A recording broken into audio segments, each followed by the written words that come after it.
ایسا صندوق جس کو حاصل کرنے کے بعد ایک قوم باقی تمام دنیا پر حکومت کر سکتی ہے، مسلمانوں کے دلوں میں سکون اور قرار پیدا کرنے والا ایک ایسا صندوق کہ جس کی طاقت کا کوئی بھی چیز مقابلہ نہیں کر سکتی۔ یہ صندوق جس قوم کے پاس ہوتا ہے اس قوم کے سامنے بڑی بڑی طاقتور قومیں ہار مان لیتی ہیں، اور تاریخ نے یہ ثابت کر لیا ہے کہ جس قوم کے پاس بھی یہ صندوق رہا وہ قوم دنیا کی فاتح قوم رہ چکی ہے اور انہوں نے باقی تمام دنیا پر حکومت کی ہے۔ یہ ایک ایسا کراماتی صندوق ہے کہ جس کو حاصل کرنے کے لیے آج بھی دنیا پاگل ہو رہی ہے، خاص کر کے یہودی قوم جو کہ آج دنیا کی سپر پاور قوم ہونے کے باوجود اس صندوق کو حاصل کرنا چاہتی ہے۔ آج کی اس ویڈیو میں ہم ایک ایسے صندوق کے بارے میں بات کریں گے کہ جس کا ذکر قرآن میں تابوت سکینہ کے نام سے ملتا ہے۔ یہ تابوت سکینہ کہاں سے آیا اور اس تابوت سکینہ کو کس چیز سے بنایا گیا، اور سب سے پہلے یہ صندوق کس قوم کے پاس تھا؟ اس تابوت کے اندر ایسی کون سی طاقت موجود ہے کہ جس کو حاصل کرنے کے لیے یہودی آج بھی پاگل ہو رہے ہیں؟ ان تمام سوالات کے جوابات جاننے کے لیے اس ویڈیو کو آخر تک لازمی دیکھیں۔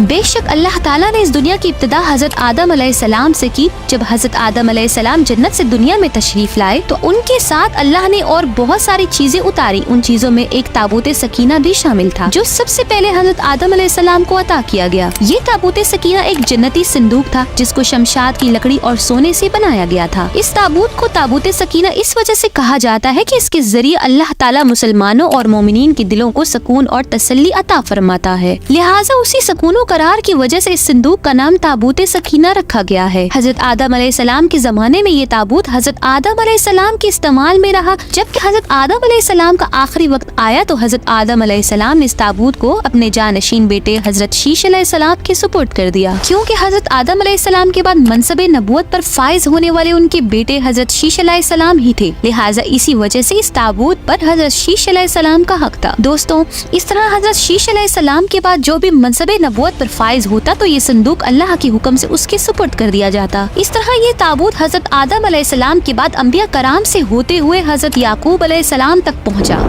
اور حضرت یعقوب علیہ السلام ہی وہ نبی ہیں کہ جن کی نسل میں سے یہودی نسل کی ابتدا ہوئی، اور حضرت یعقوب علیہ السلام کے بعد یہ تابوت انبیاء کرام سے ہوتا ہوا حضرت موسیٰ علیہ السلام کے پاس پہنچا۔ جب حضرت موسیٰ علیہ السلام کو اللہ نے قوم بنی اسرائیل اور فرعون کی طرف نبی بنا کر بھیجا تو اس طرح یہ تابوت سکینہ قوم بنی اسرائیل تک جا پہنچا، اور جب اللہ نے حضرت موسیٰ علیہ السلام کی قوم کو فرعون کے ظلم و ستم سے نجات عطا فرمائی اور یہ قوم صحرائے سینا میں پہنچی اور کئی سالوں تک وہاں پر بھٹکتی رہی، تو اللہ نے اس قوم کے سکون کے لیے ان کو تابوت سکینہ عطا فرمائی۔ اس وقت حضرت موسیٰ علیہ السلام نے اسی مقام پر اپنی عبادت کے لیے ایک خیمہ تیار کیا، اور اسی عبادت گاہ کے اندر حضرت موسیٰ علیہ السلام نے ایک خاص جگہ مقرر فرمائی جہاں پر تابوت سکینہ کو رکھا گیا۔ اس طرح جب حضرت موسیٰ علیہ السلام کے بعد حضرت داؤد علیہ السلام کا زمانہ آیا تو حضرت داؤد علیہ السلام نے اس مقام پر ایک مقدس عمارت تعمیر کروائی جس عمارت کو ہیکل سلیمانی کہا جاتا ہے۔ اس طرح ہیکل سلیمانی کی تعمیر کا کام حضرت داؤد علیہ السلام سے شروع ہوا، جس کو آپ کے بیٹے حضرت سلیمان علیہ السلام نے جنات کی مدد سے مکمل فرمایا، جس کی تعمیر میں قیمتی پتھروں کا استعمال کیا گیا ہے۔ ہیکل سلیمانی میں چھوٹا سا کمرہ بھی تیار کیا گیا جس میں تابوت سکینہ کو رکھا گیا۔ جس مقام پر تابوت سکینہ کو رکھا گیا اس کا نام القدس رکھا گیا۔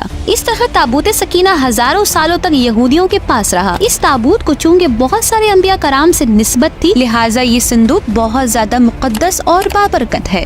دوستوں، اب سوال یہ اٹھتا ہے کہ آخر اس تابوت میں ایسا کیا تھا کہ جس کی وجہ سے بنی اسرائیل کی قوم ہر جنگ میں فتح حاصل کرتی اور ہمیشہ دشمنوں پر غالب آ جاتی؟ تو روایت میں آتا ہے کہ تابوت سکینہ چونکہ اللہ کی طرف سے نازل ہونے والا ایک مقدس صندوق تھا جس کے اندر بہت سارے انبیاء کرام کی تبرکات موجود تھے، جیسا کہ لوح قرآنی، تورات شریف کی تختیہ، حضرت یوسف علیہ السلام کا کرتا، حضرت ہارون علیہ السلام کا قبا، حضرت موسیٰ علیہ السلام کا عصا مبارک، حضرت سلیمان علیہ السلام کی انگوٹھی، من و سلوى، اور اس کے علاوہ دیگر بہت سارے تبرکات جن کو انبیاء کرام سے نسبت تھی، وہ تمام چیزیں اس صندوق کے اندر موجود تھی، لہٰذا اس وجہ سے یہ صندوق بہت زیادہ بابرکت تھا۔ جب بھی قوم بنی اسرائیل کفار کے بڑے بڑے لشکروں سے جنگ کرتی اور کفار کی تعداد بنی اسرائیل سے زیادہ ہوتی، جس کے بڑے بڑے لشکروں کو دیکھ کر قومی بنی اسرائیل ڈر جاتی اور ان کے دل کانپنے لگتے. تو اس وقت بنی اسرائیل تابوت سکینہ کو اپنے سامنے رکھتے تھے. پھر یہ لوگ لال بچڑے کی قربانی دیتے تھے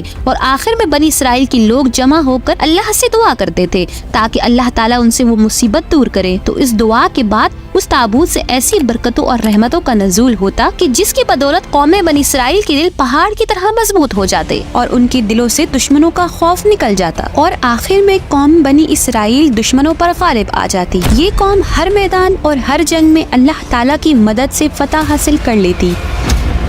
اس طرح اگر اس قوم پر کوئی بھی مصیبت، پریشانی، تکلیف، بیماری، وبا یا قحط پڑتا تو یہ قوم تابوت سکینہ کو اپنے سامنے رکھ کر اس کا وسیلہ اللہ کی بارگاہ میں پیش کرتے تو اللہ تعالیٰ تابوت سکینہ کی برکت کی وجہ سے ان سے وہ مصیبت دور کر دیتا اور اس طرح قوم بنی اسرائیل کی ہر دعا تابوت سکینہ کی برکت کی وجہ سے قبول ہوتی. دوستوں، جب تک تابوت سکینہ قوم بنی اسرائیل کے پاس رہا تو یہ قوم دوسری قوموں پر غالب رہی اور کوئی بھی ان کو شکست دینے کی طاقت نہیں رکھتا تھا. تابوت سکینہ کی وجہ سے قوم بنی اسرائیل کو پوری دنیا کے اندر ایک ایسا عروج ملا کہ جس کا کوئی تصور بھی نہیں کر سکتا. لیکن اس عروج کے دور میں بھی بنی اسرائیل کے لوگوں میں سرکشی اور کفر و شرک پیدا ہو گیا. تو اللہ تعالیٰ نے اس قوم کی ہدایت کے لیے بے شمار انبیاء کرام کو بھیجا لیکن یہ قوم پھر بھی نافرمان ثابت ہوئی اور اس قوم نے بے شمار انبیاء کرام کو دردناک طریقے سے شہید کر دیا. اس قوم کی بدعمالیوں کی نحوست کی وجہ سے ان پر اللہ تعالیٰ کی طرف سے عذاب نازل ہونے کا فیصلہ ہوا اور اللہ تعالیٰ نے عذاب کی صورت میں بنی اسرائیل پر قومی عمالقہ کا ایک لشکر مسلط کر دیا اور قومی عمالقہ کے لوگوں نے بنی اسرائیل کا قتل عام کر کے ان کی بستیوں کو نیست و نابود کر دیا. عمارتوں کو توڑ پھوڑ کر سارے شہر کو نیست و نابود کر دیا اور قوم عمالقہ نے بنی اسرائیل کے عروج کو زوال میں تبدیل کر دیا.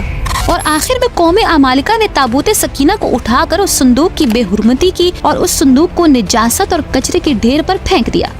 اس طرح جب قوم عمالقہ نے تابوت سکینہ کی بے حرمتی کی تو اللہ نے قوم عمالقہ پر اپنا عذاب نازل فرمایا اور اس قوم کو طرح طرح کی بیماریوں کے اندر مبتلا کر دیا جس کے سبب قوم عمالقہ کے لوگ ہلاک ہونے لگے اور تڑپ تڑپ کر مرنے لگے. اس عذاب کے اندر قوم عمالقہ کے 5 بڑے شہر ویران ہو گئے. قوم عمالقہ کے وہ لوگ جو ابھی تک اس عذاب سے بچے ہوئے تھے جب ان کو اپنی اس بے حرمتی کا احساس ہوا کہ ہم پر یہ عذاب تابوت سکینہ کی بے حرمتی کی وجہ سے نازل ہوا ہے، لہٰذا ان کافروں نے اس عذاب سے بچنے کے لیے اس تابوت سکینہ کو اٹھایا اور ایک بیل گاڑی پر رکھ کر اس بیل گاڑی کو بنی اسرائیل کی بستیوں کی طرف روانہ کر دیا. اور اسی وقت اللہ نے تابوت سکینہ پر اپنے 4 فرشتوں کو مقرر کیا. ان فرشتوں نے تابوت سکینہ کو اٹھا کر بنی اسرائیل کے نبی حضرت شمائیل علیہ السلام کو حوالے کر دیا. بنی اسرائیل کی حکومت اب بہت زیادہ کمزور ہو چکی تھی اور اسی وقت بہت زیادہ ذلیل و خوار ہو گئے تھے اور اس کی وجہ یہ تھی کہ بنی اسرائیل کے ہاتھوں سے تابوت سکینہ گیا تھا. اسی دور میں بنی اسرائیل پر حضرت شمائیل علیہ السلام کی حکومت تھی جو کہ بہت زیادہ بوڑھے ہو چکے تھے،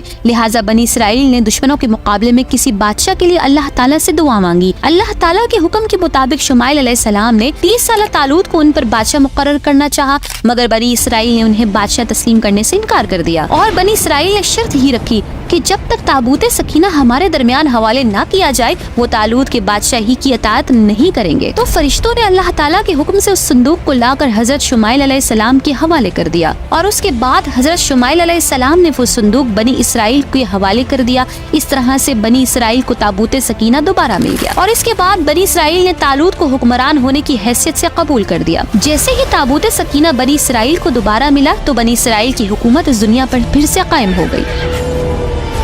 اور ان کی حکومت ایک بار پھر عروج تک پہنچ گئی. لیکن بنی اسرائیل وہ بدبخت قوم تھی جو وقت گزرنے کے ساتھ ساتھ اللہ کی نافرمان ہو جاتی تھی، لہٰذا اس پر بھی ایسا ہی ہوا کہ یہ قوم پھر سے اللہ کی نافرمانیوں میں مبتلا ہو گئی اور کفر و شرک کرنے لگی. لہٰذا جب یہ قوم پھر سے کفر و شرک کے اندر مبتلا ہو گئی تو پھر ان پر اللہ کا عذاب بھی نازل ہو گیا. لہٰذا اللہ نے عذاب کی صورت میں ایک جابر اور ظالم بادشاہ جس کو دنیا بخت نصر کے نام سے جانتی ہے وہ اللہ کا قہر بن کر بنی اسرائیل پر مسلط ہو گیا. چنانچہ بخت نصر نے یروشلم پر حملہ کر دیا جہاں پر یہودی آباد تھے. بخت نصر نے یہودیوں کو چن چن کر قتل کر دیا. جب بخت نصر نے یہودیوں پر حملہ کیا اور یہودیوں کے شہر کو تہس نہس کر دیا تو اس قتل و غارت کے اندر تابوت سکینہ کہیں غائب ہو گیا اور اس جنگ کے بعد آج تک تابوت سکینہ کا کسی کو کچھ بھی پتہ نہیں چلا اور آج تک یہودی قوم تابوت سکینہ کو تلاش کر رہی ہے. یہودی کسی بھی قیمت پر تابوت سکینہ کو دوبارہ سے حاصل کرنا چاہتی ہے تاکہ ان کو اپنا کھویا ہوا وقار دوبارہ حاصل ہو جائے اور وہ پوری دنیا پر قبضہ کر سکے. دوستو،